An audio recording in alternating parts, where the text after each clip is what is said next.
Hello everyone, thanks for watching and tuning in to Real Talks. I'm Laura Van Veen. I'm part of the Van Veen team out of Excel Realty, and today we're going to talk about some warmer weather. We're going to put it out there that spring is around the corner, and I can't wait for the spring market. I'm sure you guys can't wait. If you've thought about putting your house up for sale in the spring market, I'm going to give you some tips on what you should do to start the kind of ball rolling, and also talk to you about what we predict for the spring market this year in 2020. So here we go.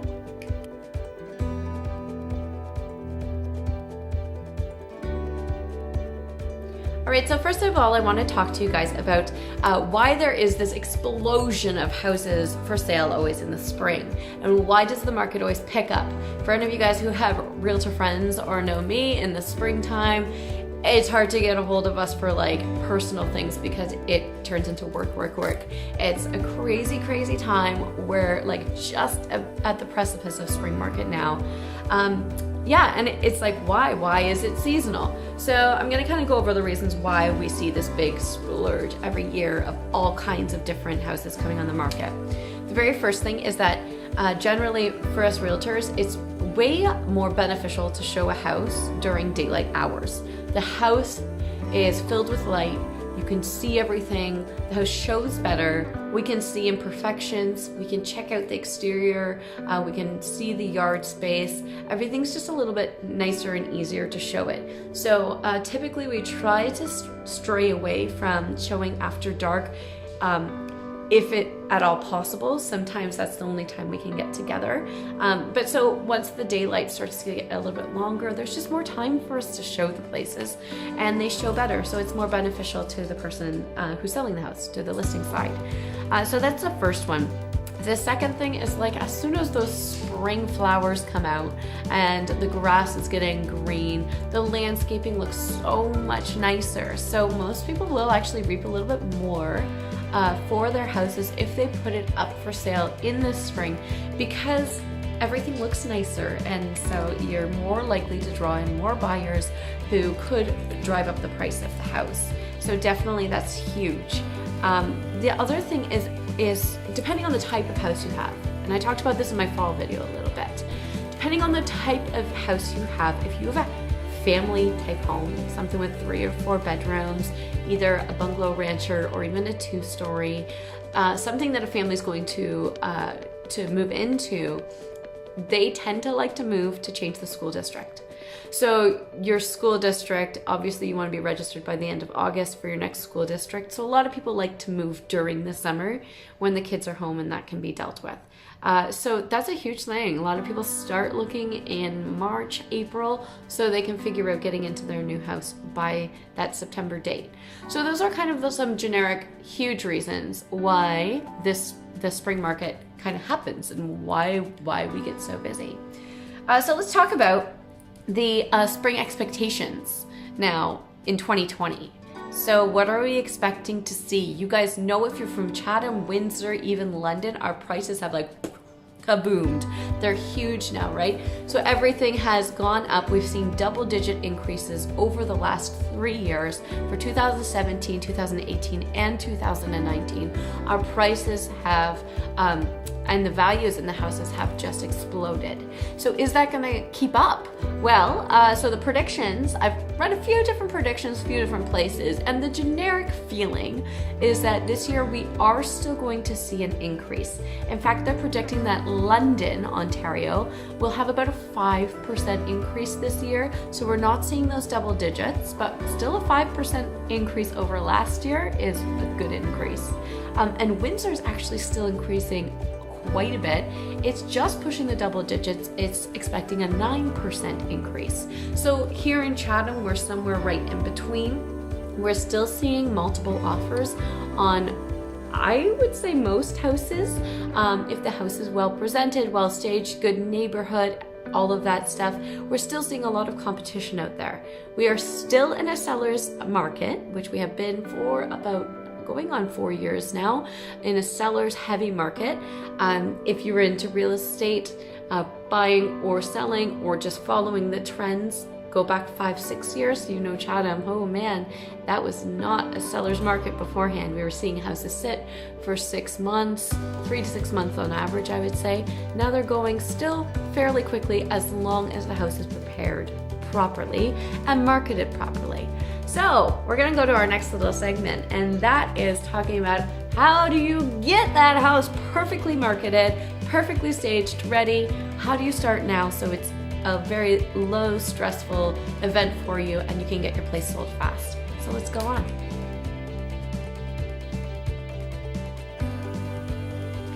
All right, so getting ready tips. I've got a few for you here. Hopefully they'll help you out. If you guys are thinking about selling this season, so in spring, really all the way in through summer, through August, the very first thing you need to do is you need to get yourself a comparative market analysis. You can get that through any agent. I know a good one. You can call me, let me know about your house, let me know how many bedrooms, how many bathrooms, any major improvements, which style of a home. We come out, we will check what the houses are selling for in your neighborhood. Now, I always like to say, this is not a solid number, especially on a pre-list appointment. We're gonna give you a range and we're gonna say, listen, the house looks like this, it's gonna be in this range. The house is gonna look like this, it's gonna sell in this range. And then your decision is how much work do you want to do between now and the next 6 weeks before we're getting it on the market? How much work do you want done to your house? And what kind of marketing strategy are we gonna put together to get it to that high end if you want it sold fast for the most amount of money? Or maybe you want to not be inconvenienced, you want to keep the house exactly the way it is, it has some repairs to be done, and you're comfortable with leaving a little bit of money on the table, then we work with you on the low end. So this is your control, is knowing your numbers, knowing your neighborhood, and knowing the sales that are comparable to yours will help educate you on how to make that decision what's best for you guys. It's not always best to have the place completely repainted and beautified because maybe that's not the situation you're in, and that's fine. So then we work with you on that and how the process is going to look for you. So that's number one. The second thing that I have, and I say this all the time, you guys must think I'm a clean freak, which like clearly if you came to my house, I'm not. But you have to clean the house a lot, like just get rid of everything that I always say, if you're moving, start packing now. So it's not a, hey, what if we don't sell the house? No, you're gonna sell the house. And so start packing and start putting things in storage. Start getting rid of the stuff now, because no one wants to see the stuff that you have. They want to see your house. They want to see it beautifully staged. And then that way it leaves no questions to the buyers in their mind of how they'll live in the house. So get rid of your stuff, minimize your wardrobe space, get rid of any knick-knack things that are really personal. Personally, as the Van Veen team, we come in and we do staging. So we'll usually tell you what things you're gonna leave, what things you're gonna take out, and we go from there. But get rid of as much as you can that is not approved by us to keep in the house. Part of this goes along with it too. A huge thing you can do is clean out those windows that you've got. Give them a good scrub so that they look really nice and shiny and new. And that really helps with the light in the house. It's really just a time thing. It doesn't cost any money. It's worth doing. And also go around and switch all your bulbs in the house to some really bright bulbs. Lighting is huge. So that's a big thing, is organized. Don't forget your closets. Don't forget under the sink. People will look in there. Really don't forget your appliances, especially if they're going to be included in the sale. Make sure they're scrubbed and looking great. The other thing going on with cleaning is the exterior of the house. So right now in Chatham, at least, we still have some snow, but that's going to be going away soon. And something you could do that's really freshens up the space really quickly is just fresh mulch. So once it gets a little bit warmer, put fresh mulch out, and then wash your siding, the exterior of the windows, and clean out your gutters. While you're doing that, you might as well also check your furnace and the AC and get them serviced, because you're gonna probably end up with a home inspection. And you might as well tackle anything that you can see first and foremost, so that you have less problems when it comes to the home inspection. So getting those cleaned, serviced, make sure they're in good working order. So that kind of comes down to my number 2. So start cleaning. That's something you can do anytime. Number 3 is, do the necessary improvements. Okay, so I said we were gonna come in and do a comparative market analysis. And at that time, we would walk through your house. The appointment usually takes an hour or so. We'll walk through your house, and I like to write a checklist of all the things that I see that would be awesome to get done. And then you get to decide, what do you want to get done before listing it? And we'll give you an idea of the monetization of that. So, you might have a house where it's just like, hey, touch up this room. There's a lot of nail holes, take them out, touch them up, paint this space a nice bright color so it shows well, and then just clean the other rooms, get rid of a bunch of the kids' toys, things like that. Or it might be that we're walking through and we need to do things like repair the front porch if there's a loose step or anything, get new countertops. It could be a larger scale. All depends on your house, and all depends on your time value in your investment. So if you don't want to put a ton of effort in and you want to get out, then we price it accordingly. Okay? The next one we have is decide your marketing strategy with your agent. This is my favorite thing. So I love doing marketing strategies with my clients, and right now, and for the last few years, it's been a little bit different than traditionally. Say when I started about 9 years ago, it was totally a different ball game, right? So usually places would sit for a long time and we'd see a price reduction, a price reduction, a price reduction. So there's kind of 2 different ways of going out there. You can, if you want to stay in the same mindset, you can go out there and you can set a price up high, thinking that you can bring those numbers down. And sometimes it works, sometimes you get it, but sometimes you're going to detract people, and people are going to think, why is your house sitting for so long? Because it was priced out. The other side of it is you could lowball the place and try to attract as many buyers as possible, get them in the door so that we start a bidding war. Or somewhere in the middle, we go based on that comparative market analysis. We stay really, really strict to it and hope we get 2 or 3 people coming in that are going to offer on it because they see the value there. There's kind of 3 different ways for pricing. Now, on top of that marketing strategy, do you want video? Do you want a sign on your door? Do you want to have a full-blown photography package? Do we want to do a whole website just for your house? Do we want to do something different and throw a party in your house and invite a bunch of potential buyers? All different things we can do to market your place to make it stand out. And so coming up with a marketing strategy is really something that's personal, and it's something that you need to talk to with your agent so that everything is out there in front of you. You know exactly what the process is going to be like and what the expectations are before you list your house. All right. What else do I have? So I have 2 more things on here. The next one is you've got to keep an open mind. So we can never predict 100% the way things are going to go. And there's always surprises in real estate. So keep an open mind. Keep also in mind that when you come to the negotiating table, when you're selling your house, it's not just about the number. It's about conditions. It's about dates, matching them up to work with the place you're going to purchase and move into. And it's about a bunch of different things. It's about the qualification of the buyer. So sometimes that top number isn't your best offer that's on the table. So keep an open mind.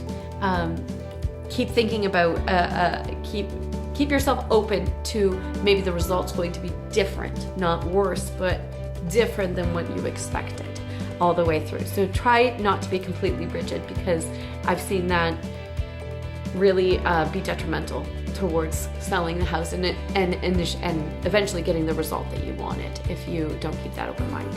And the last thing is just go for it. You've got to go for it, and you got to go 100% into it, okay? So this comes down to mindset. I'm a huge believer in mindset. If your mindset is saying this place is going to sell in a week and I'm going to get over asking, and you tell yourself that and you know it in your soul and you've put all your effort in, then you're going to see the result. But as soon as you start to waver or pull back or not put in that effort that you needed to keep your house clean, to make sure you're out for the showings, to make sure that we're following the marketing strategy that we committed to, that's when we start to see places sit for too long and not get the result that we wanted. So those are kind of my tips for spring market. I hope this helps. Guys, if you're thinking about hitting the spring market, where like last week you should be calling. So give us a call now or send us PM, give us a chat. We can come out, we'll do our pre-list appointment and start getting those places ready. I hate to rush. I think that sometimes people leave, they think I'm gonna list in the spring, and then they'll call you, mid-April and want the place up for sale, and then we don't have the time to do the proper preparation to make your place amazing and get the top dollar, and you're likely gonna lose out on a little bit of money there. So it's time now to start working towards that end goal. The more time you give yourself, the better situation you're going to be in, and the more money you're going to get in your pocket at the end of the day. Probably for the best conditions that you can. So that's it for sellers. Now we're going to talk a little bit about buyers. All right, so here we go, buyers. For you, I'm sorry to say it's still a seller's market. Ugh, sorry, it happens.